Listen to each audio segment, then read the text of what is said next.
This is the Blood Red podcast from the Liverpool Echo. Hello and welcome to the Liverpool Blood Red podcast. I'm Connor Dunn and joining me today on my left is Liverpool correspondent Paul Gorst. Paul, how are you? I'm not too bad, Connor, yeah. Just waiting for this interminable international break to finally come to an end. Absolutely, yeah. Yeah, fair enough. And the other person joining me today is Theo Squires. Theo, are you well? I'm good, cheers, Connor. You? Good, yeah, not too bad. And as Gorsty just said, waiting for this international break to be well and truly over. And with that, we are just 5 days away from another Liverpool game. Before we get into the next stretch of Reds fixtures, though, we are going to talk about a bit of Liverpool news that came out this weekend about Virgil van Dijk. Gorsty, you can probably tell me more. Yes, so Virgil van Dijk, there were some suggestions over the weekend that he'd signed and sealed a new 6-year deal earlier this week. So I think the story broke on Saturday night. Got in on Sunday, checked a couple of things out, spoke to one or two people and found out that isn't particularly the case at this stage. Liverpool have got no imminent plans to talk to him about a new deal. He signed a 5-year deal in January 2018 with an additional 1 year if both parties agreed to it, and that is basically as the situation stands. Apparently the player himself was a little bit confused and bemused about the reports that came out, and basically it is as it stands. So a new £200,000 a week contract hasn't been tabled and hasn't been signed, and that is how it is. I don't imagine that privately Liverpool would have too many obligations if Van Dijk himself did say, look, I fancy a new contract. Any chance of us discussing this, I think they'd be more than happy to reward him for his incredible form over the last 18 months. He's now established himself as one of the world's very best players at Liverpool, probably the best defender in line to win a Ballon d'Or. So I think if he made it clear that he wanted a new deal, I don't think it'd be too much of an issue. But Van Dijk's camp, as it stands, have not yet agitated for any such deal. So the situation is unchanged, essentially. Yeah, fair enough. It was being touted in the Nationals. It's all to do with Harry Maguire's deal and the fact that Harry Maguire might be on more money than him and things like that. But do you think Liverpool are even slightly bothered, and Liverpool players are slightly bothered about that, Theo? No, not at all. Liverpool just go about and get the business done on the pitch. And United's wage troubles over the last few years have been well documented. That's part of the reason why they've had to get Sanchez off the wage bill, Lukaku off the wage bill, just because they'll give any player a ridiculous amount of money to make them stay, and then they'll always do the match highest earner clause, and someone comes in and it just bumps everyone up. And you're thinking, well, if Van Dijk, this report was saying 200,000, I'd imagine he wasn't on much less than that anyway, because I'm pretty sure he came in as one of the higher earners. So you don't want to get into that same boat of say, oh, if we bump Van Dijk up, we've got to bump Salah up and then Mane, Firmino, when they've all pretty much been given new contracts in the past 18 months anyway. Liverpool players, they're happy with where they are. They're winning trophies, they're competing for titles, Champions Leagues, and they've all pretty much been negotiating fairly recently. Like Gorsty said, Van Dijk's got so long left on his contract. 2023 is under contract till, isn't he? There's no reason time for him to need to negotiate again. Maybe he will fancy a change in that if he wins the Ballon d'Or, just because that's a new status for him. But I think there was something today saying that he picked up quite a lot last year in bonuses. So clean sheet bonuses. Yeah. Well, if they're doing that this year, he's just going to keep picking it up anyway. It doesn't really matter for him. Like when you're a footballer, if you're earning 180,000 a week or you're earning 200,000 a week, what's the difference? Yeah, absolutely, very true. And we'll move on from that because, as you say, Van Dijk himself was a little bit bemused, and he isn't trying to push for a new contract, and everyone seems pretty happy in the camp still. I think it might be a national newspapers trying to make something in this international break out of not a lot. As I said, football is back in its entirety on Saturday. Liverpool play Newcastle Saturday the 14th. But it's going to set to be a very, very busy time for Liverpool, and I've got it written down here. So Saturday 14th, play Newcastle. 3 days later, it's Napoli. 5 days later, it's Chelsea. 3 days later, it's MK Dons in the League Cup. 3 days after that, it's Sheffield United. And 4 days after that, it's Red Bull Salzburg on October the 2nd. That is essentially 6 games, 18 days. Gorsty, that is a busy time, considering it's not even Christmas. Yeah, well, Jurgen Klopp said in his pre-Burnley press conference that there wasn't likely to be many changes for the Burnley game. And he kept to his word to that. It was unchanged, but he did say that after the international break, there will be some changes, and we're going to need everyone, and all hands are going to be on deck, and that will be the case, won't it? 6 games in between September the 14th and October the 2nd. It's a busy period, and Liverpool had something similar last season, but it was even more tricky for Liverpool at the time, because I remember off the top of my head, it was Chelsea twice, Manchester City were in there, Napoli were in there, so that was a really difficult period. Liverpool slightly little bit easier this time, can we say, with maybe MK Dons in the Carabao Cup as opposed to Chelsea and a newly promoted Sheffield United. Salzburg aren't as big as Napoli, even though obviously the Italians are in there again. But it's a little bit easier this time, but Jurgen Klopp is still going to need every one of his squad to contribute, and I expect plenty of changes. Not more so than MK Dons in the Carabao Cup. We're going to get onto that in a little bit more detail, aren't we? But it's going to be a chance, isn't it, for the likes of Xherdan Shaqiri and Alex Oxlade-Chamberlain, even Dejan Lovren, and possibly Ryan Brewster to get some minutes under the belt. So Klopp said as much before Burnley, so I'm expecting plenty of changes over the next few weeks. Yeah, absolutely. I mean, this is basically the sort of period, the sort of fixture list that Liverpool fans were talking about all summer, when they were going to be really hit with a lot of fixtures and not many days, and that's when you need your squad depth. And Theo, do you think Liverpool have got enough to cope? Yeah, I do. Like the last few weeks, fans have been questioning why they haven't been rotating. Well, it's because you don't need to in that first month. It's nice, smooth going from game to game. It's when you hit to this part of the season where it is 2 games a week, that's when you need to rotate. And Liverpool do have a lot of depth. Like there were doubts when they weren't signing like the big names that fans wanted them to sign. But I think we all saw when the Manchester City team sheet dropped again in the Community Shield, that's a very strong Liverpool squad. Like, yeah, they're missing Naby Keita at the moment, but they've got a lot of midfield options there. Like, we've only seen one substitute appearance from Shaqiri, barely seen Lallana, if at all. You've still got Origi, who started well against Norwich. There's a lot of options there, and I wouldn't be surprised at all to see Klopp maybe make the first couple of changes against Newcastle. You think, well, it's the lunchtime kickoff. You've got the international breaks over. So do you really want to play your players that have been travelling all over Europe in internationals when you could easily do a midfield of, say, Shaqiri's had the last couple of weeks off, he can start. We already know Salah and Mane haven't played in the break. You'd imagine James Milner's going to start, that sort of thing. And then it puts you in a good position going forward for the Champions League games. And then you're really in the thick of it. Champions League is back underway. No one cares really about the League Cup, if we're honest, but the rest of the games you need to win, because this title is going to be decided on such thin margins as we saw last season. Yeah, certainly. Every period of time is obviously really important for Liverpool. And, you know, we're talking about a lot of changes here. Who do you think, Gorsey, that this is going to be the most important time for? Because people are going to get chances. Possibly Xherdan Shaqiri. He's had one substitute appearance so far, hasn't he? Come on at Burnley for 20 minutes or so. Maybe him. He's barely had a kick other than that, hasn't he? And I think he's an intriguing one because I think fans know that he's got quality and he's got ability, and I don't necessarily think he's not playing because of anything he's doing or not doing per se. I think it's more just the fact that he's trying to break into that front three, which is, in my opinion, the world's very best. So I think if he gets an opportunity between now and you know, the next 3 weeks, he's got to grasp it, hasn't he? He's got to take that chance wherever it may come. MK Dons, possibly Newcastle, maybe even Sheffield United in a couple of weeks, but wherever it comes, I think it's up to him to just give Klopp a reminder about his talents and his ability.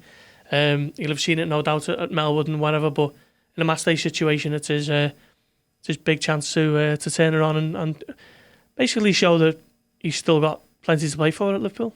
Yeah, absolutely. Do you agree with that, Theo? I was perhaps thinking it's going to be quite an important time for Dejan Lovren. Obviously, he is falling down the pecking order at Anfield. He's a bit out of choice. He's not making the team, and Gomez and Matip are vying for that place more than he is. But then on the international duty, he scored a wonderful diving header. He's kept a clean sheet for Croatia. Another slightly timely reminder, he is a very good player. He's very experienced, and he might be able to, you know, give Klopp another option, do you think?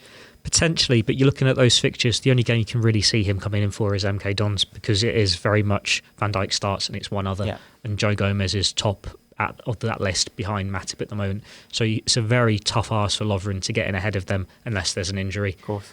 Before a Champions League game, he might want to rotate things, but Van Dijk doesn't miss football games. So it makes it even harder. The only other way you could potentially get in is if, say, Trent needed a rest and you put Joe Gomez at right back. Other options, it's a big period for Oxlade-Chamberlain. Like, he's only just come back from injury. He's made his international comeback this week, and he's looked good when we've seen him so far this season. Now, this is a real test, isn't it? When you're playing twice a week, can your body cope with that? It's one thing when Klopp's been saying in pre-season he had to get used to Liverpool's levels again, because you don't go easy when you're back from injury to then have to go up again. He's going to get game time. It's a chance to him to show he really is back. Yeah, absolutely. And it's funny you mentioned that there, actually, because Lonergan was talking in the Lancashire Evening Post, actually, this week, and he was just talking about the world-class standard that Liverpool put in training, and he just wasn't quite used to that, every single player being bang on their game in training sessions, in games, in every single thing you can imagine. Yeah. So for Oxlade-Chamberlain, he is kind of come back in, and even in training, he's going to be at super high levels, so that's obviously what Klopp was probably talking about there. Well, we mentioned a little bit there, Gorsty, about the League Cup game, and Rhian Brewster probably will get his chance there for a first team debut. Trickily for Liverpool, they've entered the EFL Cup this year, and on the very same night as the League Cup game is an EFL Cup game against Fleetwood. Fleetwood. Yeah, Fleetwood. Can I avoid the confusion here? EFL Trophy, League Cup. Yeah, EFL Trophy. Yeah, sorry. Go on, well done. So yeah, EFL Trophy. And in the previous game, the likes of Larouci, Brewster, Jones, Hoover, they all played. So with that, it looks like some youngsters are going to be set to miss out on their first team debuts. It does. I spoke to under 23 manager Neil Critchley a couple of weeks back, and he actually said at the time, it was the day after the MK Dons draw, and he said hopefully some of his lads are going to be looking at that and thinking, okay, well, this is going to be our chance. And you can understand that. Players like Sepp Vandenberg and Harvey Elliott, of course, Keanu Hoover, and obviously the most obvious one is going to be Rhian Brewster. But now that the EFL Trophy's been named on the same night, it presents a little bit of a conundrum for the club as a whole, because they want to take the EFL Trophy seriously. It's a tournament where the young lads are getting the chance to test their mettle against experienced pros, senior pros who've been there and done it at that level. But also, these players ultimately have designs on making it in the first team. So what do they do? Klopp's got more than enough options to cope without any of his young guns for that game, but it just dangles the carrot, doesn't it, when you're naming 2 or 3 or 4s and 5s in that squad. Just shows them what might be around the corner for them if they apply themselves. So I think that is a little bit of a tricky option for the club at the moment.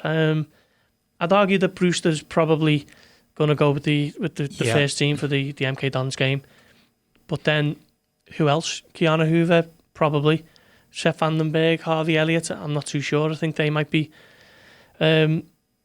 more suited to playing in the EFL Cup game. But it's certainly an issue for Klopp and the academy coaches, Alex Inglethorpe, Neil Critchley, to sit down and discuss it and come to a conclusion, really, because it's a tricky one, isn't it?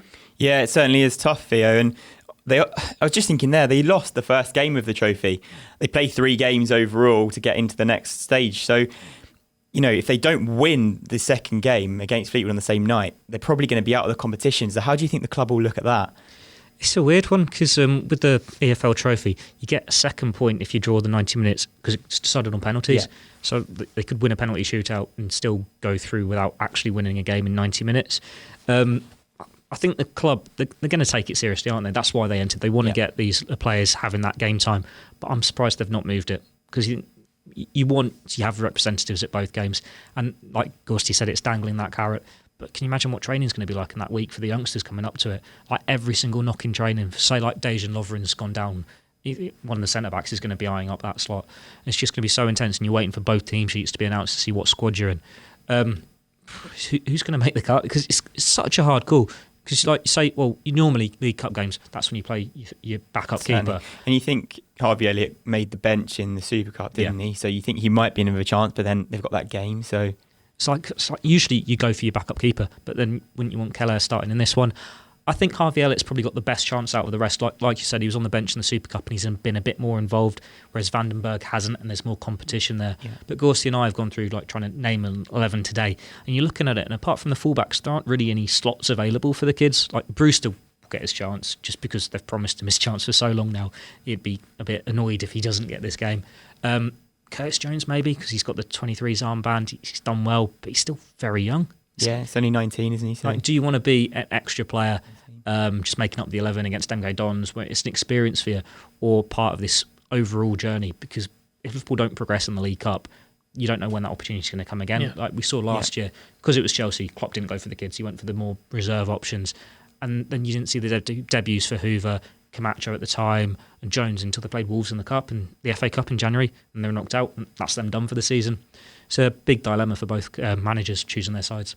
Yeah, certainly. Well, really interesting couple of weeks for Liverpool. And that pretty much, if I'm honest, concludes the real Liverpool news that we've got to talk about. So we thought we'd have a little bit of a discussion about the best and worst transfers of the last decade. We did a couple of pieces online on the Echo website, and they did pretty well. There's some questionable choices from Sam Carroll, who you may have heard on this podcast about number one slots. But I'm going to give it over to these boys, and we'll start with the best transfers, because that's a really nice thing to talk about. We've got some wonderful players, and I think picking your very best transfer of the last decade is so tough right now. But Paul Gorst, who would make your top five? So it's top five of the decade, isn't it? And Liverpool, you can almost divide it into two halves of the decade. The first half was largely mistake after mistake, and the second half it just seems to be, so many hits. Hit after hit, So interestingly, I thought Luis Suarez might have been higher. I think he's around about five, is he? I think he was, yeah. So I'd have Suarez in there. Yeah. Van Dijk. Yeah. Salah. Yeah. Alisson. Yeah. And then it's tricky. I actually asked you yesterday, didn't I? I said, who would you say is higher, Firmino or Suarez? And I think you said Firmino, and I think I might have plumped for Suarez. So Firmino or Mane, it's just so it's testament to how well the club have done, isn't it, in recruitment over the past last 4 or 5 years. Sporting director Michael Edwards is the main man, it seems, for the fans. I think I might go Firmino. Now Sadio Mane. So Mane just misses out. Number 6, yeah. Would you agree with that, Theo, or are you picking a different five? Well, I caused controversy in the office when Sam was talking about it last week, because I said I'd have Mane ahead of Salah. I reckon he's like the higher one, because you look at it, he's probably got a bit more talent. He's done it a bit more consistently, if we can get away with saying that. And he was the major signing that kick-started it all. And like Van Dijk and Alisson, I think they've come in, they've made such a difference. You've got to look at them. And it's then, do you leave out Suarez? Because you can't ignore Firmino. But then I'm looking at it, does that mean I'm leaving out Salah to put in Luis Suarez? It's such a tough call. I think we should have just done it on Klopp's favourite signings, because the best signings, because then it would have been so much easier for us, wouldn't it? Yeah, of course. That would have been how I did the poll for his Sam's article. I'm going to be controversial. I'm going to leave out Suarez. Wow. Just because, like, how long he stayed. We remember how he tried to get his move out. I think Liverpool fans have seen the light a bit on him after we saw the Barcelona games last year. And he was a great player. There were so many great moments, but he's only got one trophy to show for it. Yeah, that's where it came down for me for the pick, and Firmino and Suarez, to be honest. Firmino's won the Champions League trophy, and that all of Klopp's already have 2 trophies. And you'd like to think they're going to win a few more. Touch wood. Is this wood? We'll go with that. Yeah. Let's stick with Klopp's ones. I'm going to go Mane, number 1, just because he has been so good for the past 18 months or so. Then number 1 signing in the last decade, Sadio Mane. Yeah. Fair enough. Go with that. Yeah, fair. No, and agree. He doesn't. No, because he's number 6. Yeah, I'm not. It's difficult, isn't it? I think for 1 and 2, I think Sam called it right with the first and second, Salah and Van Dijk. Whether Van Dijk would be above or below Salah is splitting hairs, aren't we? Both sensational players, both completely different types of players, obviously. But I just think Van Dijk is now the favourite to win Ballon d'Or, and he's a centre back. So I think you just can't overlook that fact, and especially if he wins it. If he lifts that golden ball up in December ahead of Messi and ahead of Ronaldo, you'd be hard pushed to argue for anyone else's inclusion at the top spot, I think. But I did love Suarez as a footballer, an absolute genius. Yeah, it's such a difficult decision. If I have a vote, I think I'll probably go with Van Dijk, just purely that the way he's come in, totally transformed Liverpool as a team, not just the defence, makes everyone better around him. I think there's only 2 defenders in about the last 50 years that have won the Ballon d'Or. For him to even be in that conversation with Messi and Ronaldo is crazy, let alone being favourite to win it. So he's just got to take it for me. But as you said, it's total testament, because most of those players are in the team right now. You've got 10 years to choose from, and it's a total testament to just how well the likes like Michael Edwards and Klopp have done. And Liverpool are just in such a strong position. Suarez would be in my top 5 just purely because he just gave me so much fun, and him as an individual player on his own, I just thought was electric. So Yeah. I don't know who misses out We there. could do a whole I'm separate gonna pod move- on Suarez's best moments, couldn't we? Yeah, absolutely. But with Van Dijk, do you reckon there's almost not a fear, but you're going to take him for granted at some point, aren't you? Because he's been so consistent for so long that it's only when he drops out the team that you realise how much of an impact he does. Like Alisson at the moment, it's not quite the same. But when the player does it for so long, you think, oh, it's just, you don't really appreciate it until they're gone. Yeah, maybe. But do you think, Gorsty, that the memories of Liverpool's shaky defence are still so fresh? We still appreciate him for what he is. So they're fresh. I don't remember them. It was Won the Champions League. It was almost overnight, wasn't it? Van Dijk just came in, and everyone hoped and knew that he was going to be good. But I don't even think Liverpool behind the scenes, Liverpool coaches would have had any inclination that he was going to be this good. You know, Liverpool finished the season last season with 21 clean sheets and just 22 goals conceded, and they nearly finished the season with more clean sheets than goals they conceded, which is just astounding. And obviously that owes a lot to the system and the back five as a whole, but Van Dijk's the bedrock, isn't he? He's the one who, as soon as he's in there, he's just such a calming influence on everyone around him, whereas before it was pretty much chaos, and Liverpool get through the games by the skin of the teeth sometimes defensively. So yeah, for me, he's just absolutely unbelievable footballer, and there's not a whole lot more that we can add that we haven't said already over the last 18 months for Virgil van Dijk. So yeah, I mean, it caused plenty of debate, and that's exactly what Sam's piece was meant to do. And it was great putting it out on social media across the weekend, and people were responding, telling me that Sam doesn't know what he's talking about. And we say that in the office every day. Yeah. Sam was on the ball, he wasn't. So it was a good piece, caused great debate, and I think I might have just had Van Dijk above Salah for number one. Yeah, fair enough. And the other piece, the opposite side of the coin that caused probably even more debate was the 10 worst transfers of the last decade. So in the piece, Andy Carroll was ranked by Sam as the worst transfer.